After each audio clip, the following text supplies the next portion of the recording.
Sebelum melanjutkan, jangan lupa subscribe dulu, terima kasih. Bab 530 Pria Kuat dan Misterius. Seperti itu. Lalu seseorang pasti masuk jauh ke dalam makam kaisar dan menyentuh sesuatu, menyebabkan 3 pintu masuk lainnya tertutup secara otomatis. Tapi siapa sebenarnya orang itu? Mereka benar-benar memiliki keterampilan yang hebat. Setelah mendengar kata-kata Chu Feng, Raja Monyet mengerikan merenung. Setelah berpikir dalam-dalam selama beberapa saat, dia masih tidak dapat memikirkan hasilnya. Namun, kegelisahan di wajah monyet itu menjadi lebih jelas. Jadi, dia berkata kepada Chu Feng, "Chu Feng, kamu sama sekali tidak bisa pergi." Terlepas dari kenyataan bahwa orang misterius yang menghancurkan lapisan penghalang itu mungkin masih ada di sana, bahkan jika orang itu sudah tiada, harta karun di dalam makam kaisar pasti sudah ditelan sepenuhnya olehnya. Jika kau ingin pergi ke sana dan memperoleh hasil panen, kau hanya bisa melangkah ke tempat-tempat yang belum pernah ia masuki. Namun, karena makam kaisar sangat berbahaya, dengan kultivasimu yang masuk sendirian, bukankah kau hanya ingin mati? Sobat monyet, jangan khawatir. Dengan dia, aku yakin bahkan jika itu adalah makam kaisar, itu mungkin tidak dapat menghentikanku. Chu Feng mengarahkan pandangannya ke arah pria misterius yang mengikutinya, dan sambil menguap, dia memakan ceker ayam. Melihat pria misterius itu, mata merah darah Raja Monyet mengerikan sedikit berkedip dan tidak bisa tidak berpikir kembali ke masa lalu, pada pria yang berada di atas dinasti Jiang, menyebabkan langit dan bumi berubah, dan memancarkan aura seorang raja. Walaupun lelaki di depan matanya dan lelaki di masa lalu bagaikan dua orang yang berbeda dan tidak dapat dibandingkan, Raja Monyet monster tetap saja sangat takut padanya. Karena, pemandangan saat itu benar-benar terlalu mengerikan. Bahkan jika dia mengingatnya kembali hari ini, dia masih akan merasa gelisah dan panik. Dia juga punya firasat bahwa kekuatan pria misterius itu mungkin berada di atas alam martial lord. Namun, melihat Chu Feng tampaknya benar-benar memahami pria misterius itu, dan mengingat kembali masalah antara Chu Feng dan Ziling, dia memikirkan perasaan mendesak Chu Feng untuk menjadi lebih kuat. Jadi, dia tidak lagi mendesak, dan berkata dengan sedikit tidak berdaya, "Terserahlah, bocah nakal. Jika kamu ingin pergi, pergilah. Aku tidak bisa menahanmu. Tapi hati-hati, kamu harus berhati-hati. Jika kamu menemukan sesuatu yang salah, segera berbalik dan jangan memaksakan diri melanjutkan. Makam kaisar terlalu kuat.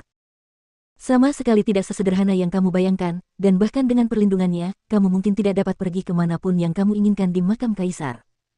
Sedangkan untuk sekolah naga biru, aku akan membantumu mengurusnya. Sebelum senior naga biru keluar dari kultivasi, aku jamin itu akan aman.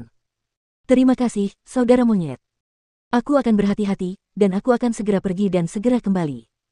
Melihat bahwa Raja Monyet yang mengerikan mengizinkannya, Chu Feng sangat gembira.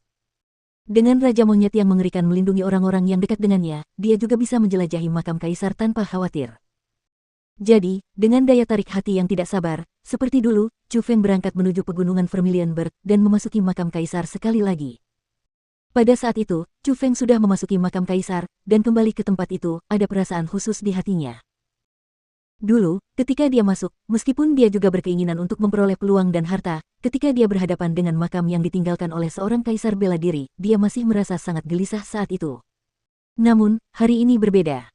Dengan pria misterius, ahli yang luar biasa, yang mengikutinya, Chu Feng penuh percaya diri. Bahkan jika dia bertemu dengan pria tua berpakaian hitam, Chu Feng tidak takut. Pada saat itu, seperti sebelumnya, dengan kegelisahan Chu Feng, pria misterius itu kembali ke kejantanannya yang dulu. Api di matanya berkobar, dan rambut panjang di belakangnya berkibar. Chu Feng diselimuti oleh formasi roh emas, berada di atas kepala pria misterius itu. Meskipun dia berada di tempat yang aman, dia juga memiliki suasana yang tidak biasa. 1. Maju. Bunuh semua yang kau lihat. Chu Feng menunjuk ke depan dan memberi perintah dengan keras. Sesuai keinginanmu. Pria itu patuh dan tidak berani menunda sedikit pun. Dengan sebuah pikiran, dia terbang, dan seperti cahaya, dengan cepat melaju-maju di sepanjang lorong makam kaisar yang tak berujung. Kecepatan pria itu benar-benar terlalu cepat. Hanya dengan sekejap mata, dia melesat melewati area yang dilalui Chu Feng dan yang lainnya, dan melewati bangunan yang awalnya menyegel teknik kebangkitan burung Vermilion. Mati. Tak lama setelah lelaki misterius itu melesat melewati tempat Chu Feng dan Raja Monyet mengerikan bersembunyi sebelumnya, dia tiba-tiba berteriak keras. Asteris wow! Setelah teriakan yang meledak-ledak itu, bahkan tanpa menggerakkan tangannya, teriakan kesengsaraan roh jahat terdengar dari bawah. Pada saat yang sama, debu naik ke bawah sana dan permukaan yang gelap itu runtuh. Sebuah benda besar juga terlihat. Itu adalah roh jahat. Namun, tubuh besar roh jahat itu kini berubah menjadi untaian cahaya yang tak terhitung jumlahnya dan dengan cepat naik ke langit, menghilang bersama angin. Ia tidak lagi memiliki aura kehidupan. Sangat kuat. Roh jahat di alam surga tingkat 9 benar-benar dapat dibunuh hanya dengan pikiran. Chu Feng merasa terkejut di dalam hatinya. Meskipun setelah sekian lama, dia sudah tahu bahwa pria misterius itu sangat kuat, dia tidak akan pernah berpikir bahwa dia dapat membunuh mereka yang berada di alam surga hanya dengan pikiran. Alam surga yang setara dengan dewa di benua 9 provinsi bahkan lebih lemah dari semut di depannya. Dapat dilihat betapa besar perbedaan antara alam-alam itu. Setelah Chu Feng memberikan perintah kematian, pria misterius itu membantai. Semua makhluk hidup yang dia rasakan akan dibunuh tanpa ampun olehnya. Roh jahat tersebut semakin lama semakin kuat, dan bahkan di tahap selanjutnya, yang muncul bukan lagi roh jahat, melainkan binatang buas organik yang besar dan para penjaga yang dipadatkan oleh formasi roh. Di jalan, Chu Feng tidak hanya kagum dengan pengaturan dan pemenjaraan makhluk-makhluk kuat, dia juga kagum dengan luasnya makam kaisar. Itu hanyalah dunia bawah tanah yang sangat besar. Pada saat yang sama, Chu Feng juga bersukacita secara diam-diam. Meskipun dia tidak melihat harta karun di jalan dan hanya melihat tempat-tempat yang melindungi harta karun, dia melihat banyak esensi pembentukan roh. Jumlah yang sangat besar. Dari genangan air kecil menjadi genangan air besar. Perlahan-lahan, esensi pembentukan roh ada di mana-mana, dan itu pasti bisa membuat Chu Feng menerobos lagi. Aneh. Banyak penghalang di sini yang jelas-jelas telah hancur, jadi mengapa roh jahat dan penjaga di sini tidak berlarian kemana-mana dan menjaga dengan tertib? Di jalan yang terus berlanjut, Chu Feng merasa bingung ketika melihat pemandangan itu. Sangat sederhana. Penangkalan. Suara manis Egi tiba-tiba terdengar. Pencegahan. Apa maksudmu? Chu Feng bingung. Ketika seseorang mencapai tingkat kekuatan tertentu, pada kenyataannya, tidak perlu menetapkan terlalu banyak batasan. Dengan satu kalimat, satu perintah, itu dapat mengikat seorang ahli yang luar biasa sepanjang hidupnya. Kesampingkan orang lain, sebut saja orang di bawahmu. Dia sangat berkuasa, tapi dia mendengarkan perintahmu.